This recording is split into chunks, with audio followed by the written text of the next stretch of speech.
pessoal, a gente está de volta no CBC Cast e o nosso primeiro videocast do último dia de congresso é sobre contabilidade patrimonial.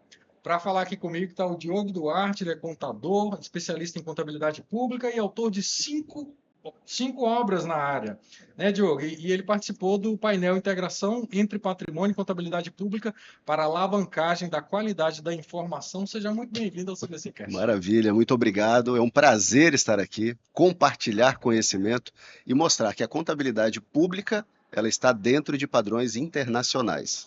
Fala para a gente um pouquinho qual foi sua expectativa em participar desse tema tão importante para o país. Olha, eu vejo que o principal ponto é trazer para os profissionais da classe uma experiência prática, que é ali toda uma teoria embasada em publicações científicas e normas internacionais para o dia a dia do setor público. Então, quem atua na União, nos estados e no município, eles precisam da aplicabilidade. Às vezes, uma norma ela é muito complexa. Eu falo que o padrão internacional, muitas das vezes, ele é como se fosse uma bula de remédio. Sim. Sabe? Você vai lendo, não é tão agradável aos olhos, mas é necessário. Tem que entender os efeitos colaterais e a aplicabilidade. Então, quando a gente traz essa realidade para dentro da aplicação prática, olha, tudo isso que a norma está dizendo já está no padrão brasileiro e lá no seu órgão você vai atuar assim, assim, assim, assim. Aí a pessoa já sai com a mente ampliada, expandida e já com muita vontade. Então, essa era a minha expectativa, que as pessoas viessem com essa sede, fome de conhecimento e saísse com aplicabilidade. Isso deu muito certo. Diogo, você falou de normas de contabilidade, eu lembro aí como o Brasil aderiu às normas internacionais de contabilidade. Com essa adesão das normas internacionais de contabilidade aplicada ao setor público, eu queria que você falasse um pouquinho do antes e depois da adesão. É uma outra realidade. Eu publiquei o meu primeiro livro de controle patrimonial, contabilidade patrimonial, em 2013. Estava recém começando esse processo. Mas eu começo os meus treinamentos e as minhas capacitações em 2007. A gente brinca que era tudo mato, não existia norma reguladora. Então, eu falava para gestores e convencia gestores de implantar, por exemplo, controles patrimoniais, controles de almoxarifado, integrando com a contabilidade, gerando informação de custos, inclusive. Parecia que eu falava algo de outro planeta. Essa foi a minha dúvida. E era algo assim extraordinário, porque eu conseguia convencer pela didática e pela visão de gestão. Então eu falava menos de contabilidade, porque ainda não era obrigatório, colocava isso no âmbito da gestão para prestações de contas e de repente vem as normas internacionais. Que foi uma revolução, né? Completa revolução. Eu lembro Total. dessa adesão, foi um marco na história. Foi um marco. E o nosso atual presidente, muito ativo nesse processo, inclusive, o Aécio. E aí o que acontece? Quando vieram as normas internacionais, eu falei, agora é hora de eu publicar um livro específico nessa gestão patrimonial do setor público. Aí foi onde eu lancei o meu primeiro livro. Mas aí o que acontece? Já baseado nas normas internacionais. Depois a internacional foi convergida para normas brasileiras. Perfeito. Aí consolidou. Agora se tornou realmente obrigatório, não se retrocede mais, isso é um ponto positivo, e não se discute mais se eu vou ou não vou aplicar. A discussão agora é como eu vou aplicar. Então, depois da pandemia, teve esse boom, essa revolução tão grande, o ensino mudou, o online tomou conta e hoje o contador ele é ético e digital. Já que você tocou nesse assunto, a gente está no Congresso Brasileiro de Contabilidade, 21ª edição de um congresso que está completando 100 anos. 100 anos. O primeiro foi em 1924, lá no Rio de Janeiro. E a gente ainda não tem ser contábil, humano, digital e ético. Defina para mim esse lema. Olha, hoje é fácil a gente entender isso. Ser digital não é estar no WhatsApp, estar no Instagram. Eu falei isso inclusive na palestra. Ser digital é aproveitar ferramentas digitais para alta performance.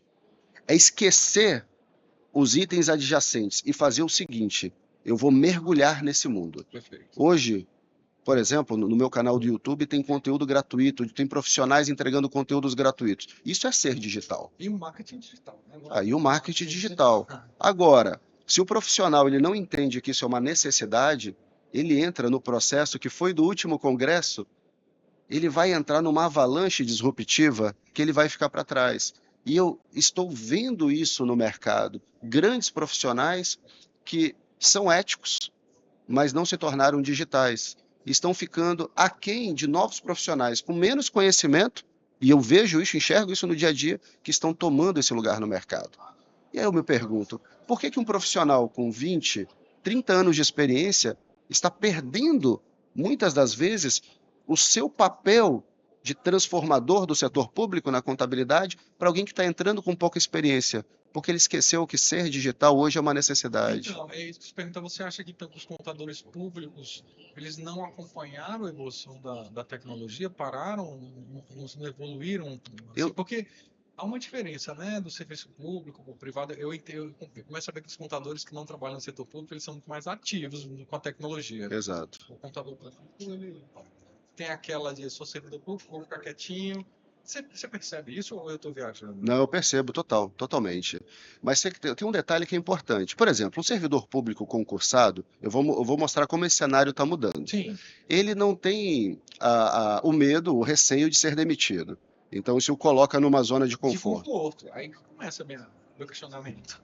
Entretanto, ele precisa galgar níveis dentro da contabilidade que são importantes. Eu vou te dar um exemplo. Hoje nós temos os órgãos ranqueados pelo Tesouro Nacional. Perfeito. Então, estar bem colocado no ranking é algo muito positivo. Ele precisa evitar apontamentos do Tribunal de Contas. Isso tudo vai passar pelo ser digital.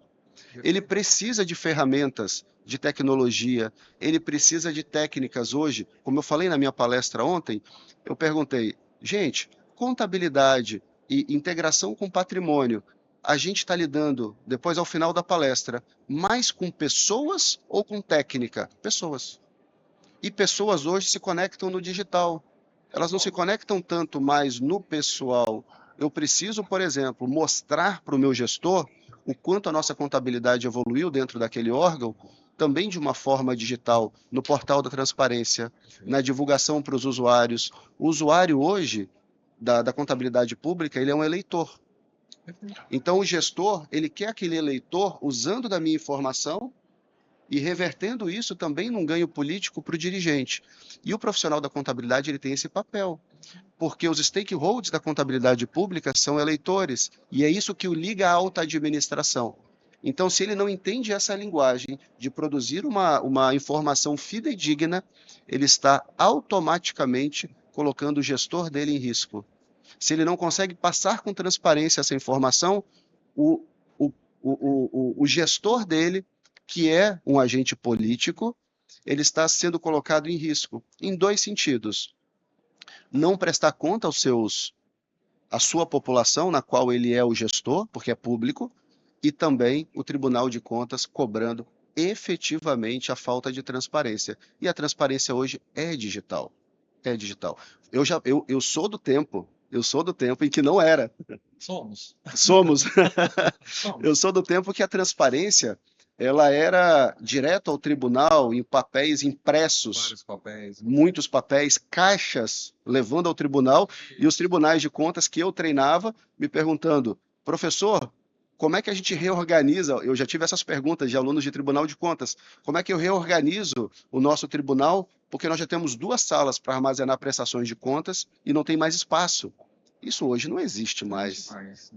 Não existe. Hoje está tudo digital e as pessoas precisam... Otimização de tempo e tudo mais. Tempo.